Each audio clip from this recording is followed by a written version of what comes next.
말씀 보겠습니다. 말씀은 요한복음 13장 31절 35절까지.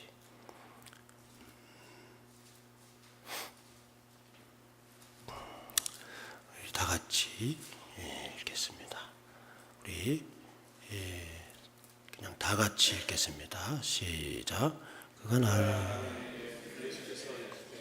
임자가 영광을 받았고 하나님도 인자. 만일 하나님이 그로 말며 영광을 하나님도 자기를 말며 작은 자들아 내가 잠시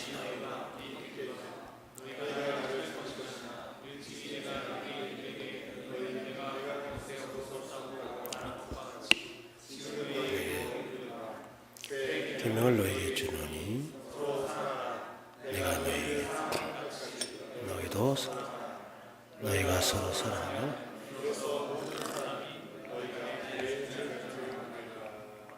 아멘. 우리 37절 38절 시작. 내가 어찌하여 들어가서 주를 위하여 내 목숨을 버리겠나. 예수께서 대답하시되 내가 나를 위하여 내 목숨 내가 진실로 너희에게 다 굴기 전에 내가 3번 나를 부인하리라. 아멘. 베드로가 예수님을 3번 부인하게 될 것을 대단한 진리 이렇게 우리가 생각하기에 이게 무슨 대단한 진리냐 해가지고 진실로를 이렇게 두 번 말씀하셨을까요? 헬라어로 보면은 진실로가 아멘 이런 거예요. 아멘 내가 너에게 이르노니 너는 나를 3번 부인할 거야. 근데 그 증거로 네가 3번째 부인했을 때 닭이 울 거야. 그래. 베드로는 확신했어요. 난 절대 나는 주님을 배신하지 않을 거라고 확신했어요. 근데 배신했어요. 주님의 말씀이 이겼습니다. 빅토리. 그래서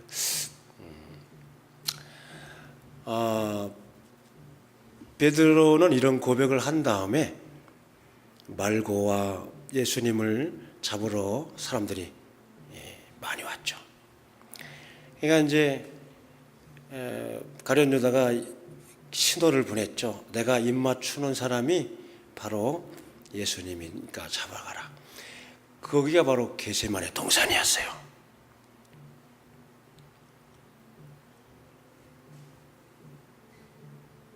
이니야 눈을 떠야 된다. 그래서 겟세마네 제가 가서 예수님 기도하신 것처럼 우리가 12시에 가서 새벽 5시까지 기도를 했어요. 거기는 올리브 나무가 가득 차 있기 때문에 어두워요. 그래서 누가 누군지 몰라요. 근데 가룟 유다가 아주 예수님께 입을 맞추고 예수님을 붙잡으려고 할 때 베드로가 늘 칼을 품고 다녔거든요. 원래 베드로는 갈릴리 사람입니다. 갈릴리 사람들은 굉장히 억셉니다. 그리고 갈릴리 쪽의 사람들이 그때 배경 문화를 보면은 해방신학, 민중신학자들이었어요. 그래서 대부분 과격분자가 많았어요. 그래서 로마 앞잡이나 세리장 같은 사람들, 그런 암살범으로 많이 활동을 했습니다. 그 중에 하나가 베드로였을 수도 있어요. 늘 요만한 단검을 품에 품고 다녔기 때문에 사정없이 사실 베드로는 죽이려고 내친 거예요. 이렇게 내리쳤는데 너무 이 말고가 잘 피한 거죠. 그래서 피하다 보니까 귀가 딱 잘렸는데 예수님이 다시 붙여주면서 칼을 든 자는 칼로 망하리라 하면서 베드로는 이제 주님께 충성을 하고 죽기까지 충성을 한다고 했지만은 결국은 사고만 치는 거예요. 사고만. 우리는 주의 일을 한다고 하면서 가슴에 칼을 품고 사는 적이 많죠. 분노. 두고 봐라. 내가 우리 선배 목사님 중에서 이런 분을 봤어요. 그 부목사 시절이었었는데 조준삼 목사님 밑에서 이제 북한 선교 하시고 그랬을 때인데 쫓겨났어요. 근데 그분이 이사를 이제 간다고 나를, 왜 사람들은 이삿짐 나눌 때 나를 부르는지 모르겠어요. 그래가지고 꽤 많이 이사에 불려갔어요. 많이 대가를 주는 것도 아니고 짜장면 한 그릇. 그래가지고 너무 고생을 많이 했습니다. 그때. 여러분 살찌지 마세요. 그래서 살찐다고 힘센 거 아닙니다. 가장 불쌍한 사람이 살찐 사람들입니다. 밤낮 무릎이 아프죠. 발목 아프죠. 그래서 제가 그분이 이사를 하는데 분노가 가득 찼어요. 우리한테 하는 얘기가, 내가 목회 잘해가지고 사랑으로 복수하리라. 사랑으로 복수가 가능할까요? 근데 이해가 안 됐어. 사랑으로 복수라는 말 자체가 모순이 아니에요. 그래서 어찌됐든 목적은 복수 아니에요. 근데 그분이 썩 목회 그렇게 잘 하지 못했어요. 자, 우리는 무조건 열심을 내면은 그게 주님께 충성하는 줄 알아요. 근데 그 열심의 발자국, 열심의 과정에 얼마나 수많은 말고의 기가 잘려가는. 예수님은 우리가 사고 쳐놓으면 맨날 상처 치료 안 하고 바빠. 칼 들지 말랬잖아. 칼 들지 말. 아직 칼 들지 말어. 분노의 칼. 기도에 사랑과 기도와 말씀에. 아멘. 말씀의 손, 기도의 손을 들어야지. 그래서 예수님은 우리가 사고 쳐 놓으면 치료하기 바빠요. 상처 치료해줘. 베드로가 그렇게 살았어요. 베드로가 원래 처음 부르실 때에 예수님이 사실은 안드레가 동생이잖아요. 원래 다 세례 요한의 제자였거든요. 그냥 안드레는 일찌감치 예수님을 스승으로 섬기려고 했는데 베드로가 쉽게 따르지 않았어요. 그런 상황에서 예수님이 갈릴리 바다에 딱 가서 이제 의도적으로 베드로가 금을 치는 곳으로 가셨어요. 베드로는 베테랑입니다. 어부 생활 베테랑이죠. 어부의 삶이 얼마나 고단합니까? 어부들은요, 저희 배경 문화를 보면은 3시쯤에 일어납니다. 그래가지고 그물 말린 거 이제 막 주섬주섬 해가지고, 그때 그물은요, 오늘날처 나이론 줄 가벼운 게 아니에요. 나무 속껍질을 엮어서 꼬아가지고 덜 엮어요. 이 물 배면 너무 무거워요. 그래서 보통 고기잡이 갈 때 배 하나로 가면 그거는 미친 짓이에요. 배 4척이 가야 돼요. 최소한. 그 배는 두 사람 이상 타야 돼요. 그래가지고 여러 명이 양쪽에서 그물 내리는 작업만 해도 이제 그물을 이제 막 주섬주섬 해서 그러면 6시야. 6시 해가 막 질 때 고기가 이제 야행성이라 활동하거든. 그때 이제 이제 그물을 내리고 이제 막 가는 거예요. 그러면 이제 12시가 돼요. 그러면 12시서부터 그물 내린 걸 이제 끌어올리는 게 이제 힘든 거야. 잠도 못 자고 막 끌어올리면은 한 3시쯤 돼요. 끌어올리면 이제 그 고기가 덜 잡히면은 좀 쉬운데 많이 잡히면 아주 죽을 맛이죠. 배 싣고 와요. 와서 이제 지쳤죠.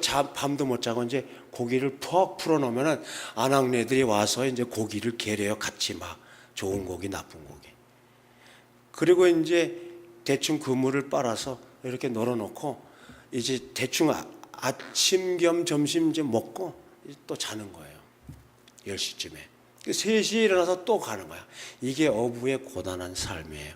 그래서 이제 예수님이 딱 갔는데 이제 베드로를 이제 불러야 되는데 어떻게 부를까? 근데 고기 이제 밤에 이제 베드로가 고기를 이제 치면은 고기는 분명히 베드로의 그 감으로 볼 때 고기가 있어. 잡힐 고기인데 하나님 다 노련하시죠. 천한 만물을 다스리고 통치하시는 하나님, 물고기 하나 통치 못하시겠어요?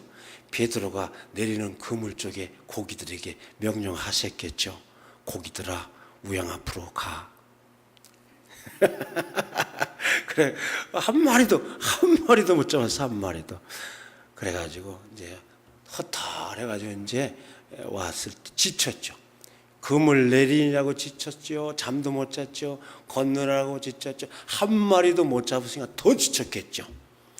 이 목회자들이나 성도들이 가장 힘들 때가 뭐냐면 엘리야처럼 너무너무 애를 썼는데 막 성경에는 엘리야와 엘리사 밑에 뭐 예후 뭐 이런 사람들을요, 그때 당시 사람들은 미친 사람으로 많이 이렇게 봤어요. 얼마나 그 시대의 사람들이 얼마나 미치광이처럼, 그러니까 그 시대 사람들이 너무 미치광이처럼 말을 안 듣고 엉덩이에 뿔난 소처럼 막 이리 뛰고 저리 뛰고 그러니까 주의 종들이 거기에 걸맞게 그런 종들을 또 보냈어, 하나님이. 그래서 얼마나 와일드하고 얼마나 군사적이고 얼마나 북한 사람 같, 막 그런 어떤 강한, 그래서 막 엘리야는 병거 타고 올라갔잖아요. 이미지가 막 군사적이고 무슨 솔저 같죠. 그래가지고 예후 같은 사람은 그때 아달랴 뭐 이사벨을 하나님이 죽이라 했을 때도 그 성경에 이렇게 기록됐어요. 꼭 말을 타도 그냥 타고 가면 되는데 그러니까 거기 성경에 이렇게 써있다. 저기 미친 사람처럼 말을 타고 오는 자가 누구냐 그러니까 그거 예후는 양을 몰 때도 미친 사람처럼 몰더이다 그렇게 나와요. 주의 종들을 미친 사람으로 만들지 않기를 바랍니다. 이 시대, 그 엘리야 시대 때 얼마나 하나님이 그 때에 따라서 그 하나님 종들이 또 바뀌어요. 그 교회에도 가보면은 목사님이 너무 카리스마가 강하고 막 솔저 같아, 특공대 같아요. 그러면 그 성도들도 그거 비슷해요. 그거 때려잡냐고 하나님이 그 비슷한 사람 보내요. 그리고 어느 교회 가면요 얌전해요, 신사적이고. 바로 이 교회가 그런 교회야. 아주 젠틀맨. 우리 목사님 참 그래, 성도들도 아주 분위기 있고 좋죠. 순종 잘하시고. 기침 누가 하셨어요? 네, 아닌가? 자, 엘리야가 이리 뛰고 저리 성경을 읽어보면요 미친 사람처럼 왔다 갔다 했어요. 미친 사람처럼 막 광야에 무슨 야수처럼 여기 번쩍 저기 번쩍, 어떤 때 칼 들고 막 그 바알 선지자 막 죽여야 하고 뭐 그러다가 뭐 또 도망다니고 완전 특공대죠. 그러다 이제 그렇게 했는데 열심히 특심으로 했는데 아무런 열매가 없는 거야. 여기서 이제 탈진이 시작되는 거야.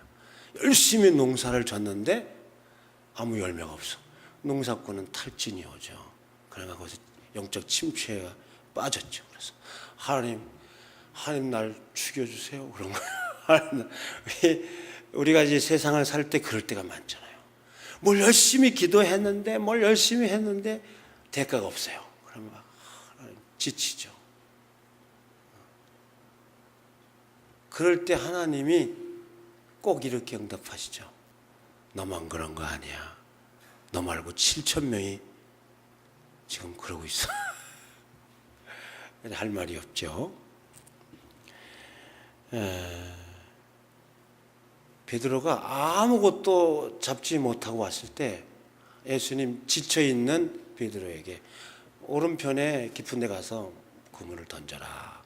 자, 그때 상황에서 순종하는 것은 보통 일이 아닙니다. 잠도 못 잤죠. 지쳐있죠.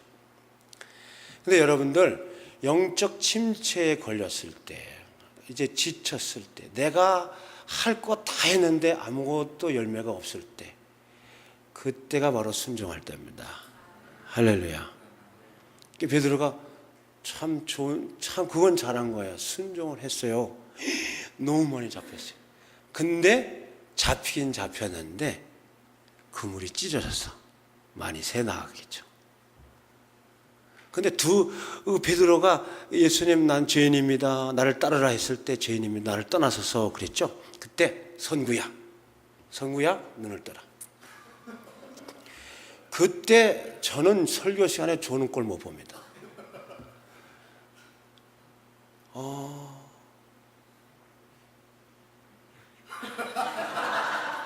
그래가지고 어떻게 됐냐면요. 내가 왜 이렇게 얘기하는지 아세요? 기억이 안 나죠. 그런데 그래가지고요. 그 예수님께서 I will make you. 내가 너를 만들겠다. 사람을 낚는 어부로 만들겠다. 자, 아직은 사람을 낚는 어부가 아니라 고기가 새어나갈 수 있어요. 근데 놀랍게도요. 성경에 히브리즘, 유다이즘, 히브리 언어 성경의 그 사상을 보면요. 해석법이 이렇게 나옵니다. 히브리어 알파벳 중에서 눈이 있어요. 눈은 물고기예요. 근데 성경에서는 이 물고기를 하나님의 아들들로 늘 표현합니다. 하나님의 아들들로. 그래서 성경에 하나님의 아들들이라는 단어가 나오면 긴장하세요. 몇 군데 안 나오는데 그 하나님의 아들들을 게마트리아 숫자법. 그러니까 히브리인들은요. 히브리 알파벳이 숫자예요. 또 암호이기도 하고. 그래서 기독교를 히브리인들을 핍박하는 사람들 앞에서는 히브리 언어를 안 쓰고 숫자를 얘기하는 거야. 야, 너 153 아닌 것 같아. 153 아닌 것 같아. 너 그 거짓말 너무 많이 해. 너 좀 우상 숭배하는 건 153 아닌가? 아니야, 나 153 맞아. 그러면 안 믿는 사람들은 하나님을 믿지 않은 히브리어를 모르는 사람은 무슨 대화를 나누는지 모르잖아요. 근데 자기들끼리는 다 아는 거야. 153이 뭔지. 153이 하나님의 아들들을 게마트리아 숫자를 더하면 153이 나와요. 히브리어를 모르는 사람은 몰라요. 근데 숫자로만 얘기해도 대화를 가능해, 이 사람들은. 그래서 이 베드로가 나는 죄인입니다. 네, 맞습니다. 그런데 하나님은, 예수님은 나를 따라오라. 너는 그러거나 말거나 내 제자다 이거예요. 우리가 영적 침체에 빠질 수도 있습니다. 우리가 실망하고 좌절할 수도 있습니다. 그럼에도 불구하고 우리가 늘 열심히 한다고 하지만 허물과 실수가 있습니다. 그럼에도 불구하고 우리는 단점이 있습니다. 약점이 있습니다. 그럼에도 불구하고 주님의 제자입니다. 믿습니까? 내가 주님의 제자, 사람을 낚는 어부가 되려고 하면 절대 되지 않습니다. 주님이 만들어 주셔야만 주님이 원하는 작품이 나옵니다. 그래서 너는 나를 따라오라. 계속 나를 따라오자. 내가 가르치는 말씀을 들어라. 그 말씀이 너를 사람을 낚는 어부로 조각해 갈 것이라는 것입니다. 아멘. 하나님의 말씀은 우리를 성장하는 영적 양식입니다. 하나님의 말씀은 우리를 하나님의 사람을 낚는 어부, 하나님의 군사로 만드는 하나님의 놀라운 영적 파워, 능력입니다. 아멘. 근데 나중에 베드로가 이제 예수님 배신하고 갈릴리 바다로 갔죠. 낙심하고. 예수님 이제 돌아가셨어. 근데 예수님이 돌아가시기 전에 나는 3일 만에 부활하리라. 그거는 또 믿어지지가 않는 거야. 주님이 돌아가신 것만 크게 보였어요. 그래서 낙심이 돼서 다시 어부 생활로 돌아갔을 때 예수님 부활하셔 다시 찾아오셨죠. 자기를 3번이나 부인한 베드로를. 그때 베드로가 어떻게 부인했습니까? 멀찍이 따라갔죠. 멀찍이. 왜? 약속한 게 있거든. 다른 제자들은 다 주님을 부인할지라도 나는 주님을 끝까지 따르고 주님이 죽으면 나도 같이 죽겠습니다 했으니까 그 말은 또 약속은 지켜야겠고 또 같이 배짝 붙자니 예수님처럼 같이 잡혀서 죽을 것 같고 아주 계산을 잘했죠. 적당한 선에서. 근데 이제 그 여자가 와서 여자 그 종이 와서 당신 예수님 제자 맞는데 그러니까 아니라고 막 그러잖아요. 두 번째 또 저쪽으로 도망가니까 또 진짜 맞는데 예수님 따라다녀 봤는데 근데 여러분들 베드로는요 이마에 예수님 제자라고 이렇게 써 있지는 않지만은 너무 설쳐가지고 오바를 너무 평상시에 많이 해서 여러분 우리가 평상시에 너무 오버하면 안 돼요. 네. 너무 오버를 많이 해가지고 누구든지 다 알아요. 숨어봤자 소용없어요. 덩치는 산만해가지고. 자, 그래서 나는 이 성경을 읽으면서 더 놀라운 것은 닭의 능력이에요. 어떻게 첫 번째 부인한 걸 알았고 두 번째 부인한 걸 알고 추적 능력도 있어요. 이쪽으로 갔으니까 또 저쪽으로 따라가는 거야. 또 저쪽으로 갔는데 저쪽으로 따라가는 거야. 그리고 3번째 부인했을 때를 정확히 알고 그 타이밍에 울어줬다는 거예요. 닭대가리로서는 대단한. 저는 이렇게 생각하면 왜 닭발이 3개일까? 첫 번째 부인한 거 손꼽아. 첫 번째. 긴장해야 돼. 두 번째 부인. 두 번째지. 이제 지금 클라이막스 마지막 3번째 남았어. 다 갈래 딱 타임 맞춰서 꼭기요 하고 울었다는 거예요. 우리 닭은 그럴 만한 능력이 없죠. 그러나 예수 그리스도가 한 사람을 제자로 사람을 낚는 업으로 만들기 위한 전 세계의 만물을 다 시청각 교제로 훈련 조교로 만드는 것이죠. 만들어가는 거죠. 돈이 어떤 때는 여러분을 제자로 만들어가는 거예요. 돈이. 돈 때문에 울고 돈 때문에 웃고. 그런데 또 하나님이 그걸 통해서 순종 잘하면 또 이렇게 잘 나가는데 또 순종 안 하면 또 여러 어려움이 있잖아요. 건강이라는 또 도구를 통해서 또 자녀라고 하는 도구를 통해서 막 속상한 일이 생기죠. 그러면 그제 이제 기도하는 거야. 제가 밤낮 지혜비 닮은 게 아니라 나 닮았구나.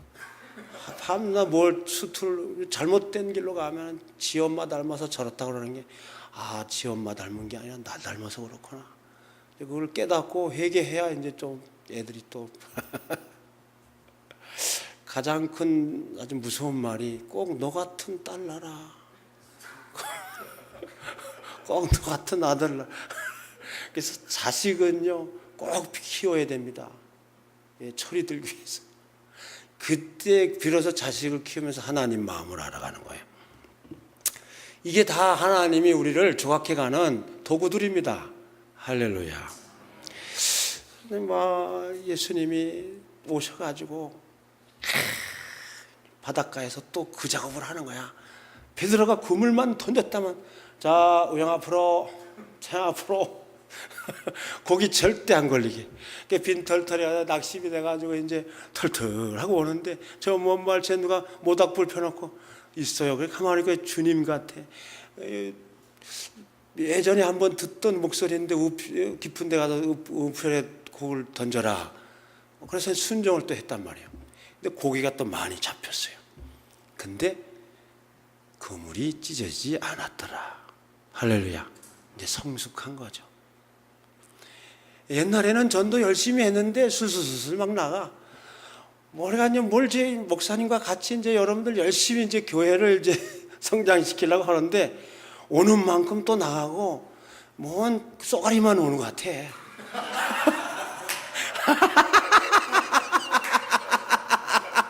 가끔 가다가 뱀장어가 오는데 전기 뱀장어가 와. 아우 막 그래. 아주 목회하기 싫죠. 참, 네. 뭐 많이 잡혔어요. 잡혀서 그물이 안 찢어졌다는 거야. 이제 여러분이 성숙하시면 하나님이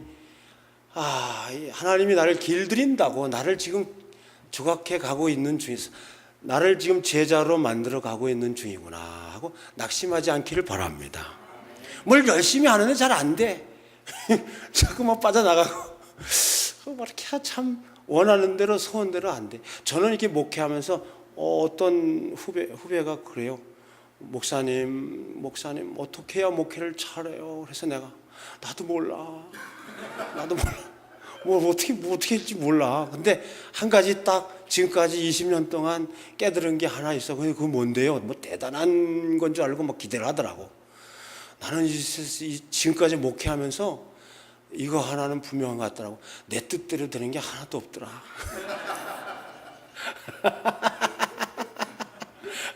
내가 내 뜻대로 뭐 이렇게 뭘 해가지고 성도들한테 뭘 하잖아요. 성도들 다 망했어요. 그래가지고 성도들 내 말 안 믿어요. 목사님 하시는 말씀 반대로 하면 다 되는구나. 근데 내가 모든 걸 다 내려놓고 오로지 하나님 말씀만 가르치기로 했어요. 하나님 말씀이 그들을 키우시고 그들을 통치하시고 하나님 말씀이 그들의 양심을 지배하시고 하나님 말씀이 그들을 양육하시고 제자로 만들어 가시더라고요. 나는 그냥 도구죠. 강야에 외치는 소리일 뿐이죠. 제가 왜 이렇게 힘이 쭉 빠져서 설교하는 줄 아세요? 그냥 말씀만 전하는 웅변가가 될 수도 있죠, 제가. 그러나 아까 우리 요셉이가 그러다 목사님 쫄았어요?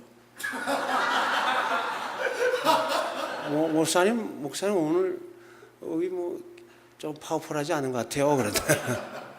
자, 절대 쫄지 않습니다. 저는. 어디 쫄은 것 같아요? 하나님의 말씀께서 말씀이 알아서 하시게. 할렐루야. 그래서 예수님께서 베드로가 이제 고기 잡아가지고 이렇게 쉬었어요. 그때 몇 마리예요?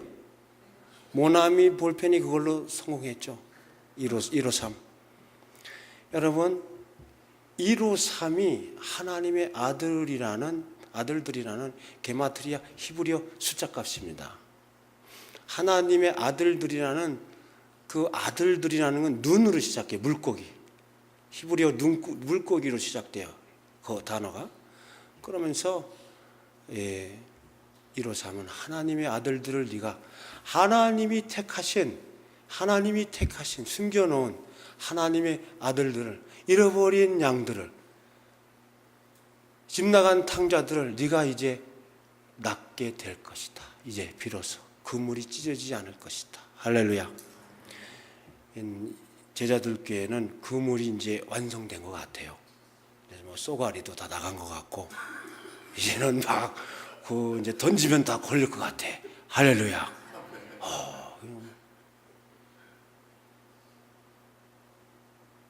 믿습니까?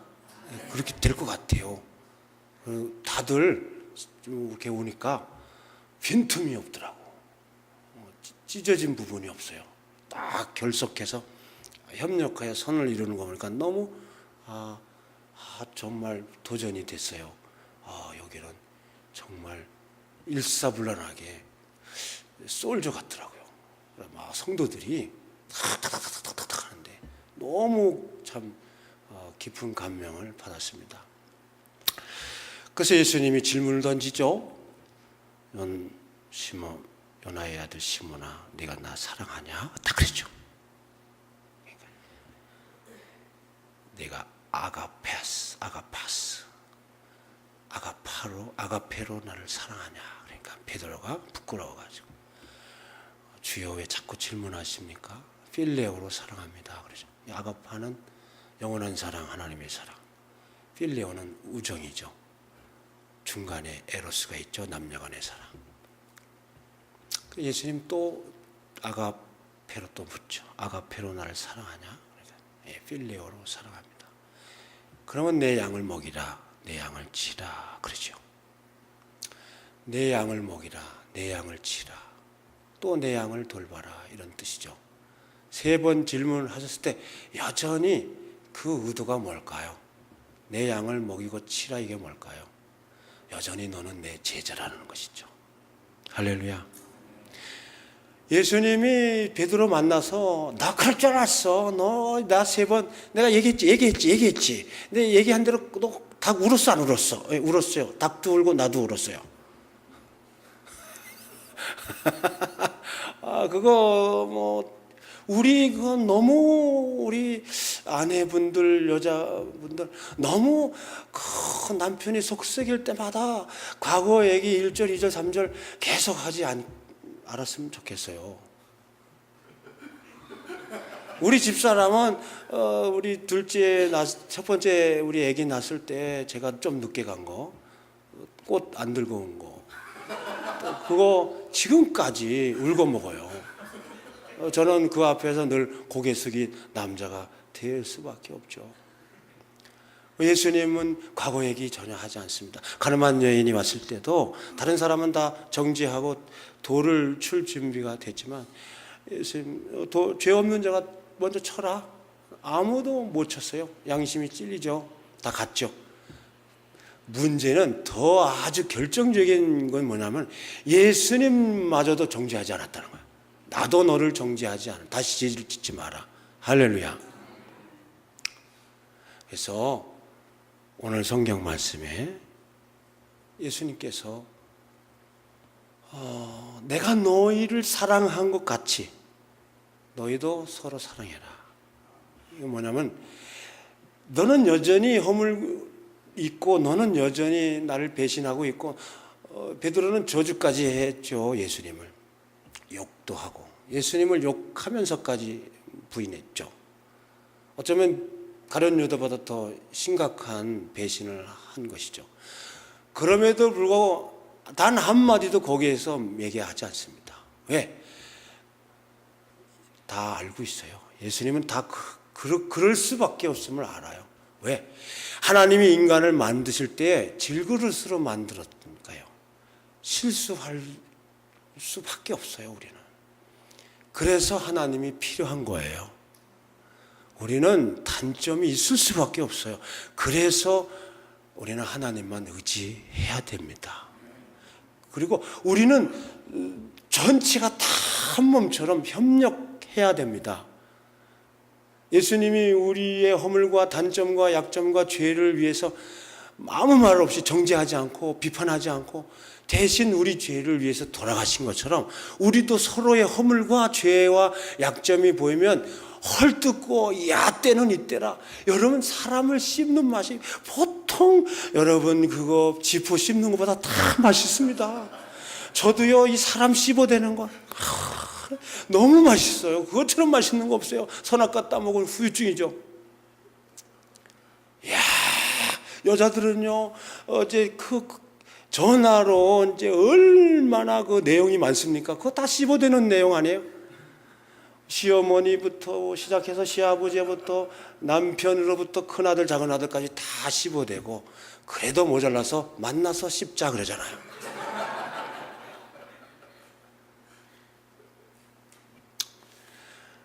주님은 말씀하십니다.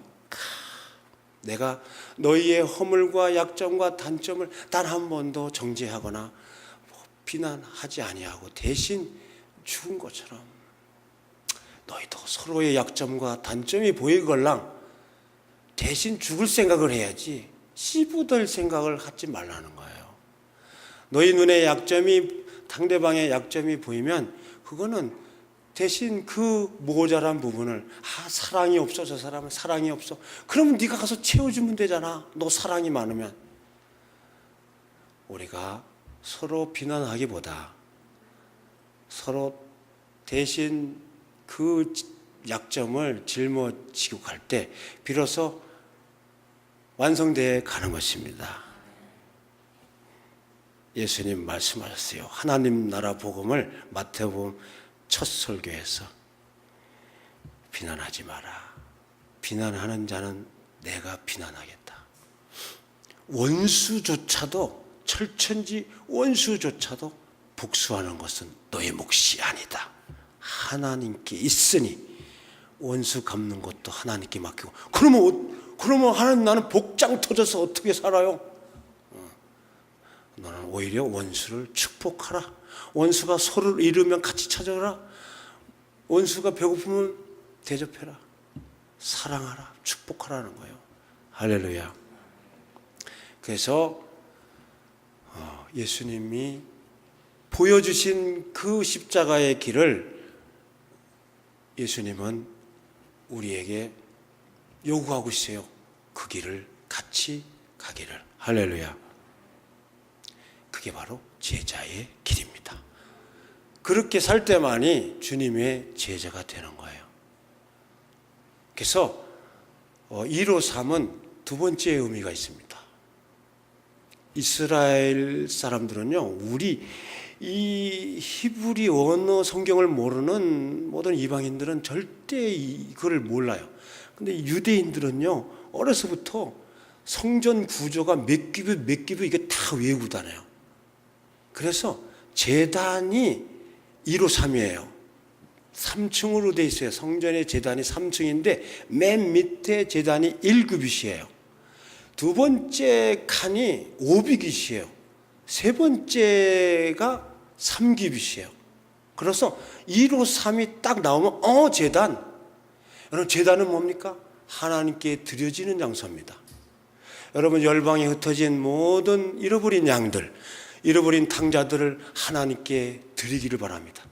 멕시코에 있든 어디 있든 다 그물로 찾아내서, 우리가 첫 번째 그물을 던졌을 때 우리가 좀 미숙해서 성장하지 못해서 제자답지 못해서 술술술 빠져나갔지만 또 가서 던지는 거예요. 또 가서 던지고 또 가서 3년 4년 던지다 보면 그물이 완성이 되고 우리가 제자로서의 사람 낚는 어부로 성장하게 될 줄로 믿습니다.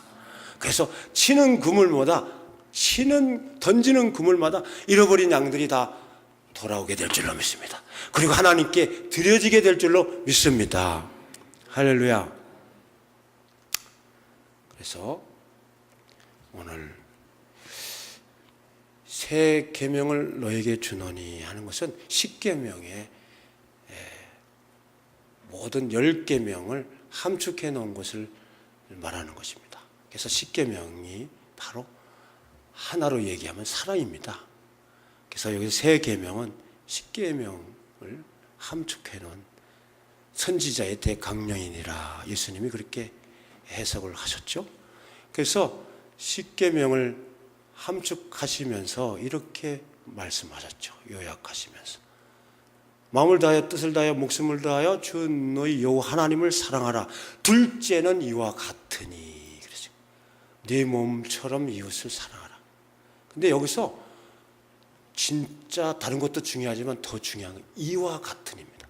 히브리어로 이와 같으니는 하나님과 묶여 있으니, 하나님과 한 몸뚱아리니, 이런 뜻입니다. 그래서 여기서 성경에서 나오는 모든 히브리 성경에 나오는 이웃은 다 가족을 말하는, 하나님 백성, 잃어버린 양들이든 하여튼 집 나간 탕자든 다 하나님의 백성입니다. 이들은 주 예수 그리스도, 우리 하나님 몸에 붙어있는 한 지체인 것입니다. 그래서 그들을 영접하고 그들을 구원하고 그들을 대접하고 섬기는 것이 곧 하나님의 몸을, 예수 그리스도의 몸을 섬기는 것입니다. 그 전도가 얼마나 이게 정말 하나님이 기뻐하는 섬김인지 몰라요. 그래서 여러분들, 우리 제자들 교회가 가장 하나님 앞에 칭찬 지금 받는 일을 하는 거예요. 이 주변 교회를 막 섬기잖아요. 어려운 가운데 막 그 큰 교회처럼 막 부흥성장하고 막 커졌다면은 오히려 안 했을 것 같아, 내가 생각해. 어려우니까 어려운 교회를 생각하는 거 아니에요. 힘든 이런 모든 것을 겪으면서 멕시코의 힘든 선교사님을 또 생각하는 거 아니에요. 그래서 힘든 사람들을 보게 되잖아요. 그래서 협력하게 되고, 그래서 속으로 또 마냥 이렇게 가면 어떡해요, 그렇게 할 수도 있잖아요. 그러나 또 하나님이 때에 따라서 또 주실 줄로 믿습니다. 네. 그래서 오늘 우리가 여기 최종 목적은 너희가 이렇게 할 때에 비로소 나의 제자인 줄로 알게 될 것이다. 주님의 제자가 되시길 바랍니다. 근데 중요한 것은 십계명에 진짜 하나님의 자녀, 제자가 누구냐? 여러분, 히브리어의 특징을 오전에 말씀드렸죠. 히브리어 언어 성경의 특징은 반복적이에요. 그림의 언어예요. 상형 문자예요. 근데 관계적 상형 문자예요. 그래서 히브리어 언어는요, 전부 가족 관계를 얘기해요. 그래서 템플보다도 성전의 이미지보다 하나님 아버지 하우스 개념이 강합니다. 아버지 집, 만민이 기도하는 아버지 집. 그래서 성전이라는 말은 헬라 사상에서 온 거예요. 사실 히브리적 개념은 아버지가 기다리고 있는, 나를 사랑하는 아버지 집 개념이에요. 할렐루야. 그리고 히브리어의 특징은 뭐냐면은 현장의 언어예요. 이 아버지는 늘 현장 속에 계셔요. 죄값으로 마땅히 벌 받아서 노예로 끌려가잖아요. 그러면 반드시 하나님이 행한 게 있어요. 성전을 반드시 때려 붓습니다. 왜? 같이 따라가려고. 늘 현장 속에 백성과 자녀와 함께 계시려고. 노예로 끌려가면 같이 노예로 끌려가시는 거예요.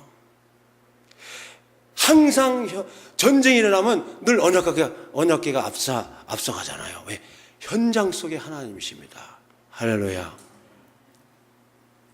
그리고 백성들이요, 민수기 2장 보면은 진배치 행군 순서가 나와요. 그러면 하나님의 집이 맨 가운데 있고 삥 둘러 백성들이 사는데 다 텐트 치고 살잖아요. 다 누더기예요. 제가 이스라엘 가봤는데 성막을 이렇게 좀 모델로 해놓은 데가 있어요. 그래서 먼 발치에서 보니까 바람에 펄펄펄 나뉘고 햇빛에 발해가지고 해달해가지고 무슨 가지고 뭐 엮어놓는데 무슨 노숙자 집 같아요. 저기 노숙자도 사는 데가 아니에요. 그러니까 그 성막이라고. 여러분, 하나님은요 항상 백성이 천막 치고 살면 하나님 아버지도 천막 치고 사셔요.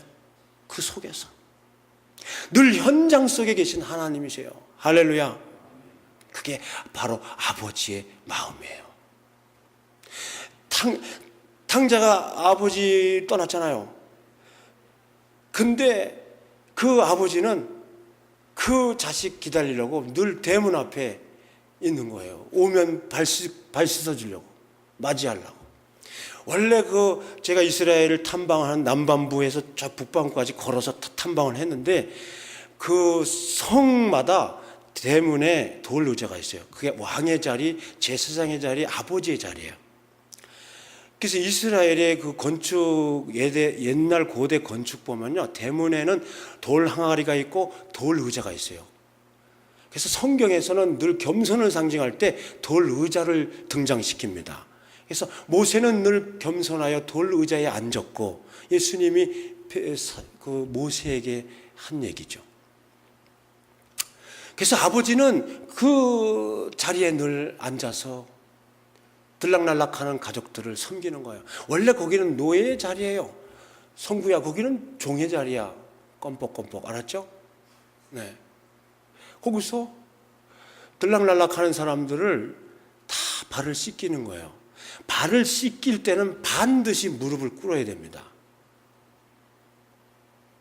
예수님이 오늘 이 성경 새 계명을 너에게 주노니 하기 전에 성경을 우리가 안 읽었는데 발 씻은 장면이 나옵니다. 우리가 서로 사랑하는 기본 자세가 무릎을 꿇는 것입니다. 그리고 서로를 종처럼 겸손하게 낮아져서 섬기는 거예요.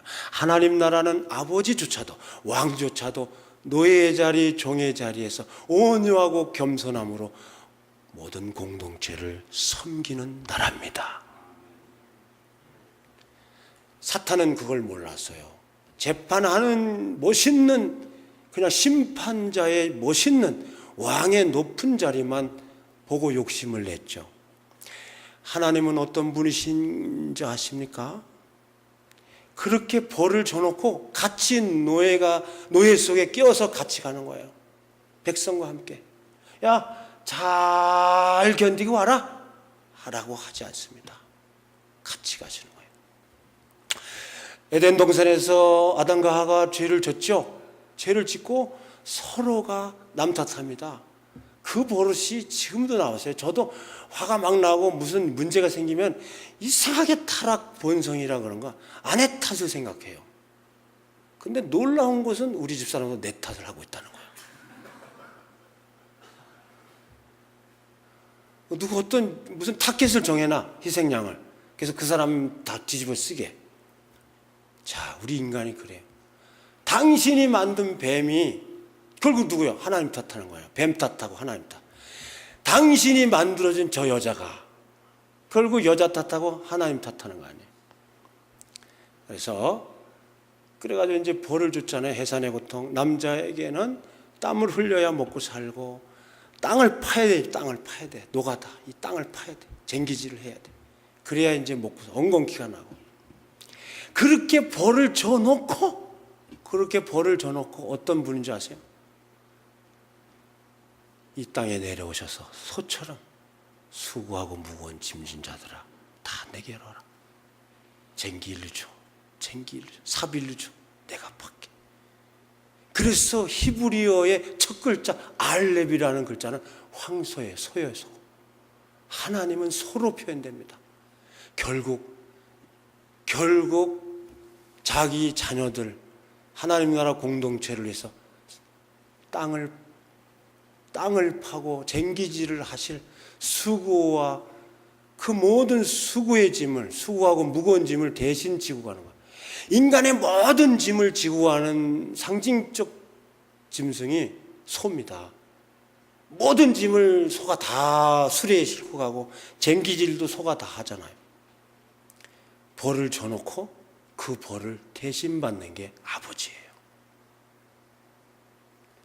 우리에게 재판장의 자리에서 공의롭게 사형언도를 내려놓고 그 재판장의 자리에서 내려와서 아버지의 자리로 내려와서 내가 대신 죽을게. 이게 바로 아버지예요. 내가 죽을게.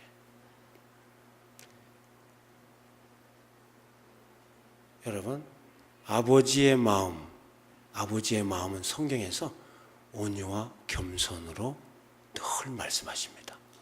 그래서 그 아버지는 너무 사랑해서 낮아지는 거예요. 솔직히 부모님들이 다 이게 솔직히 겉모습만 뭐 어버이날 꽃 따라주니까 뭐 이렇게 좀 으쌰으쌰하고 어깨에 힘주고 엄마 아빠지 솔직히 닦아놓고 노예지 뭐. 어려서부터 애들 똥오줌 다 가리고 이제 시집 장가가면 이거 부모 이제 이거 무거운 짐 벗으려는 게 히들이 또 말이에요. 손자 손녀 데려와서 봐달라 그래요. 그러면 돈 내놓으라고 해야 돼요. 이거 얼마나 힘들어요. 이제 나이 이제 들어서 애기 안는 것도 힘든데 여기 막 늘어나고 그래가지고 그 할머니들이 나한테 맨날 침 놔달라고. 결국 목사가 힘들어요. 뭐 기도해달라고 그러고요. 손주 손녀 보내라고. 그러니까 죽을 때까지 종로를 타다가 가는 거예요. 겉모습만 엄마 아빠지 뭐 솔직히 종이지. 하나님 아버지가 바로 그 우리가 어떻게 이 아버지 마음을 알아가야 돼요. 아버지를 닮아가야 돼요. 그래서 수고하고 무거운 짐진 자들아 다 내게로 오라. 내가 너희를 쉬게 하리라. 우리는 여기까지만 좋아해. 자기가 좋아하는 구절만 생각해. 그 다음 구절이 더 중요한 거예요. 나는 온유하고 겸손하니 나의 멍에는 가벼우니 내 온유하고 겸손함을 배워라. 그래, 수고하고 무거운 짐은 내가 다 짓게. 그러나 한 가지만, 이거 한 가지만 좀 해다고 온유하고 겸손함을 배워야 된다는 거예요. 아멘. 그래서 낮아져서 그 공동체에, 교회 공동체에 가장 낮은 자리까지 내려가서 서로를 섬기는 게요. 그게 바로 오늘 너희도 서로 사랑하라는 거예요. 내가 너희를 어떻게 사랑했냐 이거예요. 내가 섬김을 받으러 온 줄 아냐? 내가 섬기러 왔다. 어떻게? 종의 자리까지 내려가서, 노예의 자리까지 내려가서 너희를 위해 섬기다 죽으러 왔다. 할렐루야. 그래서 너희도 이와 같이 교회 공동체를 노예처럼, 종처럼 낮아져서 죽기까지 서로를 섬겨라. 피 터지게 비난만 하지 말고. 주기도문에까지도 그렇게 하나님이 집어넣은 거예요. 너희가 서로를 용서하지 않으면 나도 너를 용서하지 않겠다. 비난하지 마라. 그러면 내가 너를 비난하겠다. 여러분, 우리는 사랑할 의무만 있습니다. 온유하고 겸손할 의무만 있습니다. 종처럼 낮아져서 끝까지 죽기까지 섬기는 것이 바로 사랑의 본질입니다. 사랑의 내용인 것입니다. 온유하고 겸손하게 낮아서 죽기까지 섬기는 게 사랑의 내용이라고요. 그냥 결혼하기 전에는 물 안 묻히게 해줄게 하면서 내가 막 그리고 고무장갑 사주잖아요. 물 안 묻히잖아요. 거짓말 안 한 거잖아요. 예. 그런데 우리가 정말 호강시켜줄게 하잖아요. 그러면 그것은 참 위험한 약속이에요. 거의 다 속았어. 이 한국 드라마에 지금 외국인들 너무 속아서 한국으로 시집 오거든요. 시집 오자마자 제일 먼저 하는 말이 뭔지 아요? 속았어. 한국 드라마에 속았어 말해요.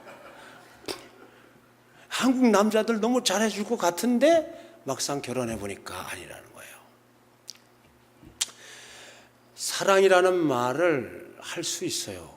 약속할 수 있어요. 그러나 그 내용이 더 중요한 거예요. 사랑의 내용은 성경에서 이렇게 결론을 짓습니다. 온유하고 겸손하여 종처럼 낮아져서 죽기까지 섬기는 것이 진정한 사랑의 내용인 것입니다. 할렐루야. 그래서 시간이 지났어요. 지금 맞춰야 됩니다. 끝마무리하고 마치겠습니다. 우리 교회에서는 끝마무리하고 마치겠습니다 하고 1시간 하거든요. 여기서는 그랬다가는 안 될 것 같아요. 그럴 것 같아요. 그래서 한 가지만 얘기할게요. 결국 제자가 돼야 됩니다. 근데 우리가 제자만 생각하면 안 돼요. 반드시 우린 제자가 돼야 되는데, 잘 들으세요. 히브리 언어로 제자는 아들과 같은 의미입니다. 놀라운 것은 사도 바울도 히브리인이에요. 철저한 유대인이에요. 그래서 자기 디모데의 제자를 어떤 아들을 했다가 어떤 제자를 했다가, 예수님도 자기 제자를 보고 너희 가족이라 했다가 또 제자했다가 막 헷갈리게 얘기해요. 제자면 제자일 뿐이지 왜 이랬다 저랬다 하는 게, 그건 히브리 사상을 몰라서 그래요. 유대인들은 성경의 말씀 그대로 성인식을 합니다. 성인식을 할 때 항상 하나님 말씀대로 해요. 그래서 그들은 자녀에게 십계명을 가르칩니다. 가르칠 때 내 부모를 공경하라, 이제 이걸 가르칠 때 히브리 사전에도 이렇게 나왔지만은 우리 한국 사람들이 해석하는 식으로 해석하지 않습니다.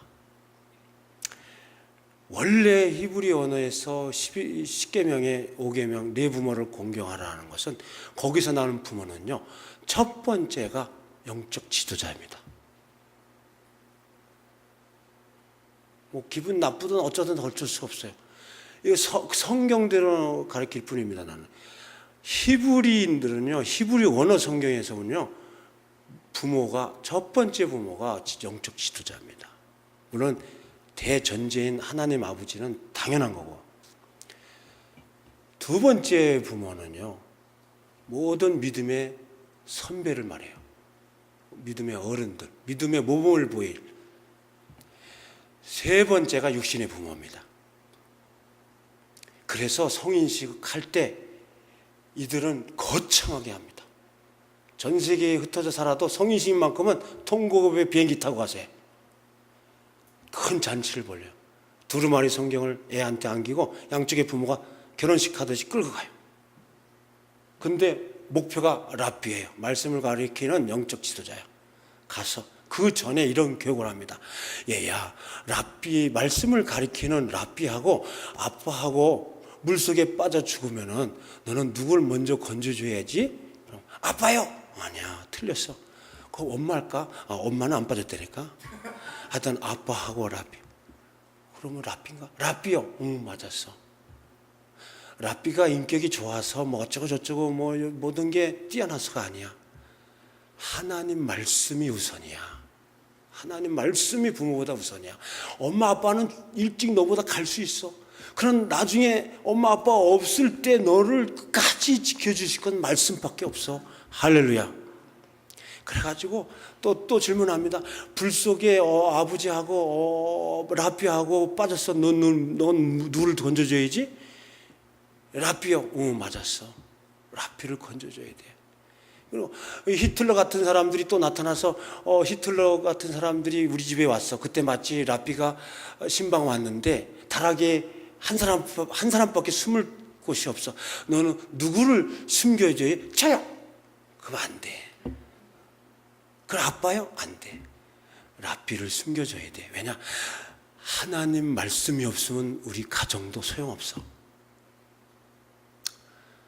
하나님의 이 말씀을 맡은, 말씀을 가리킬 이 랍비가 좋아서가 아니야. 말씀이 귀해서 그래. 할렐루야. 말씀을 전공한 랍비 하나가 만들어지려면 30년이 걸려야 돼. 너는 30년을 허송세월해야 돼. 어떤 어려움이 닥칠 때 반드시 보호하고 지켜야 될 게 목사님이야 라고 가르칩니다. 그래서 이 유대 신앙이 지금까지 이어온 거예요. 근데 며칠 전에 여기 오기 전에 제가 아는 동네 분한테 네가 목사야 이 새끼야? 네가 뭐 그래가지고 목사야 하고 막 옆 그 이웃 주민한테 제가 많은 그 야단을 맞았어요. 한 1시간 반을 야단 맞았는데 이렇게 보니까 아무도 없어요. 성도들은 다 가버렸더라고. 나이 드신 권사님 한 분 남고. 이렇게 하면 안 되는 거예요. 목사님을 지켜줘야 됩니다.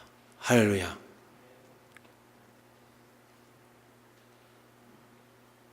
왜냐하면 신앙의 아버지이기 때문에 그래요. 영적인 아버지는 하나님이시죠.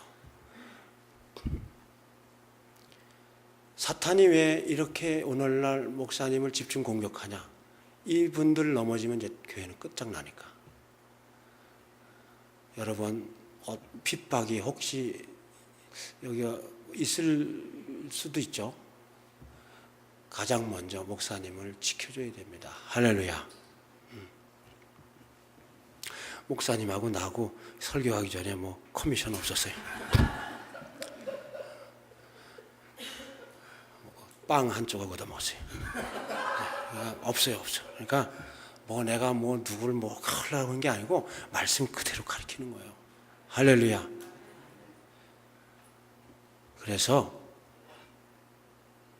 여기서 말하는 제자는 하나님의 아들이라는 영적 의미와 같은 의미라는 거예요.